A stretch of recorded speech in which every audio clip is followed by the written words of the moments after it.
ډېر پخوا وختونو کې یوه خبره ده. په یو کوچني کلي کې یوه بوډۍ ښځه اوسېده چې نوم یې زرغونه انا و. د هغې ویښتان سپین شوي وو، ملا یې کږه شوې وه، خو په سترګو کې یې لا هم مینه او شفقت پاتې و. په دې نړۍ کې یې هیڅوک نه و، نه زوی، نه لمسی، نه بل څوک.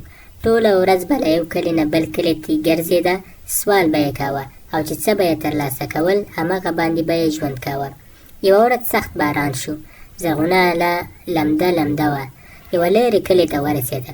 د یخنۍ له امله یې بدن لړزېده. همغه وخت یې سترګې په یوه کوچنۍ او ماته ګوډه کوټه باندې ولګېده. دروازه یې نیمه خلاصه کړه. زرغونه انا دننه ورغله. دننه شاوخوا یوه وړه نجلۍ اوسېده. د چولې تر څنګ ناسته وه او اور یې بلولو.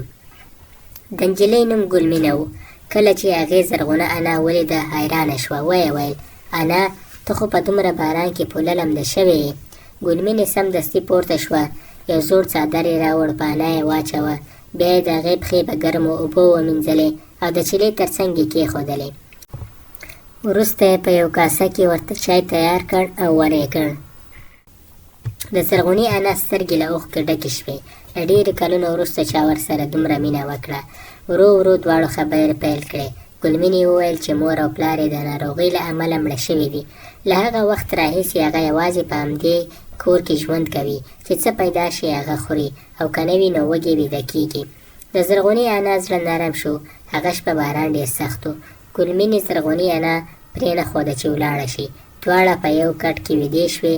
زرغونه انا د ګلمینې په سر لاس تېرولو او ګلمینې د انا په غېږ کې ویده شوه. سبا سهار زرغونې انا وویل: که ته غواړې زما سره لاړه شه، خو زما کور کوچنی او لږ خراب دی، خو موږ به یو ځای ژوند کوو. د ګلمینې سترګې وځلېدې. هغه سمدستي تیاره شول او خپل څه بستر یې راواخیسته او د زرغونې انا لاس یې ونیو. دواړه یو ځای د زرغونې انا کلي ته ورسېدې. د هغه کوټې رښتیا هم ډېره زړه او ماتې ماته وه، خو ګلمینې هغه خپل کور وګاڼه. اوس به چې زرغونه انا سوال ته وتله، ګلمینې به کور ساته. ماښام به دواړو یو ځای ډوډۍ خوړله. که به په ډوډۍ کې یوازې مالګه هم وه، خو خوند به یې کاوه، ځکه چې نور یوازیتوب نه و. ورو ورو ګلمینه لویه شوه. زرغونه انا اندېښمنه شوه. یوه ورځ یې وویل: لورې، ته اوس ځوانه شوې، باید واده دې وکړو. ګلمینې وویل: نه نه، زه تا نه پرېږدم. زرغونې انا ډېرې خبرې ورسره وکړې. زه به تل نه یم، ته هم د چا ملاتړ ته اړتیا لرې. بالاخره ګلمینه راضي شوه. د کلي خلکو یو هلک ورته پیدا کړ چې محنتي او ساده هلک و، خو واده یې وشو. د رخصتۍ پر وخت ګلمینه د انا سره کلکه غېږه وکړه او په ژړا شوه. انا، زه تا څنګه پرېږدم؟ زرغونې انا وویل: لاړه شه لورې، خوشحاله اوسه، همدا مې هیله ده، کله کله مې یادوه. ګلمینه لاړه. په لومړیو کې به یې حال احوال راتله، خو ورو ورو یې هېڅ خبر نه راتله. زرغونې انا به هر وخت انتظار کاوه چې کله به هم څوک تېرېده، پوښتنه به یې ځینې کوله، خو هېڅ به جواب نه ورکاوه. 5 کاله تېر شول.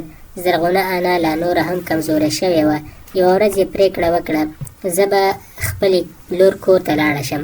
هغې خپله تر ټولو ښه جامه راوایسته چې هېڅکله یې نه وه اغوستې.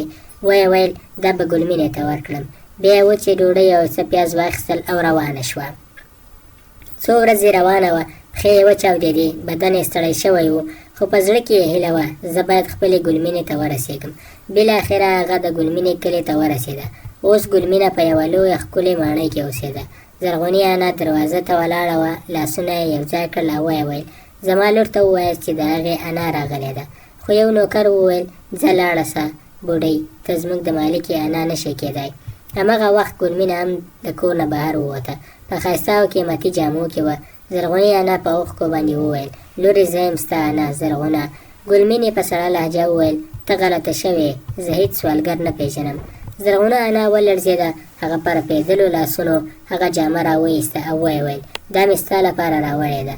ګلمینې وویل: دا زاړه کالي زما په کور کې نه چلېږي، او جامه یې پر ځمکه وغورځوله. نوکرانو زرغونه انا په زور بهر وایسته. زرغونه انا جامه واخیستې او په ژړا باندې روانه شوه. همغه شپه یې بدن د ستړیا او زړه یې مات شوی و. نور یې هېڅ طاقت نه و. ولاړه د یوې ونې لاندې کېناسته او بیا هېڅکله راپاتې نه شوه، راپا نڅېدله او همغلته وفات شوه. څو میاشتې وروسته د ګلمینې ژوند خراب شو. د میړه کاروبار یې ډوب شو، قرضونه زیات شول، خپلوانو ورسره مخ واړوه. یوه ورځ ګلمینه هم وږې تږې او سوال ته مجبوره شوه.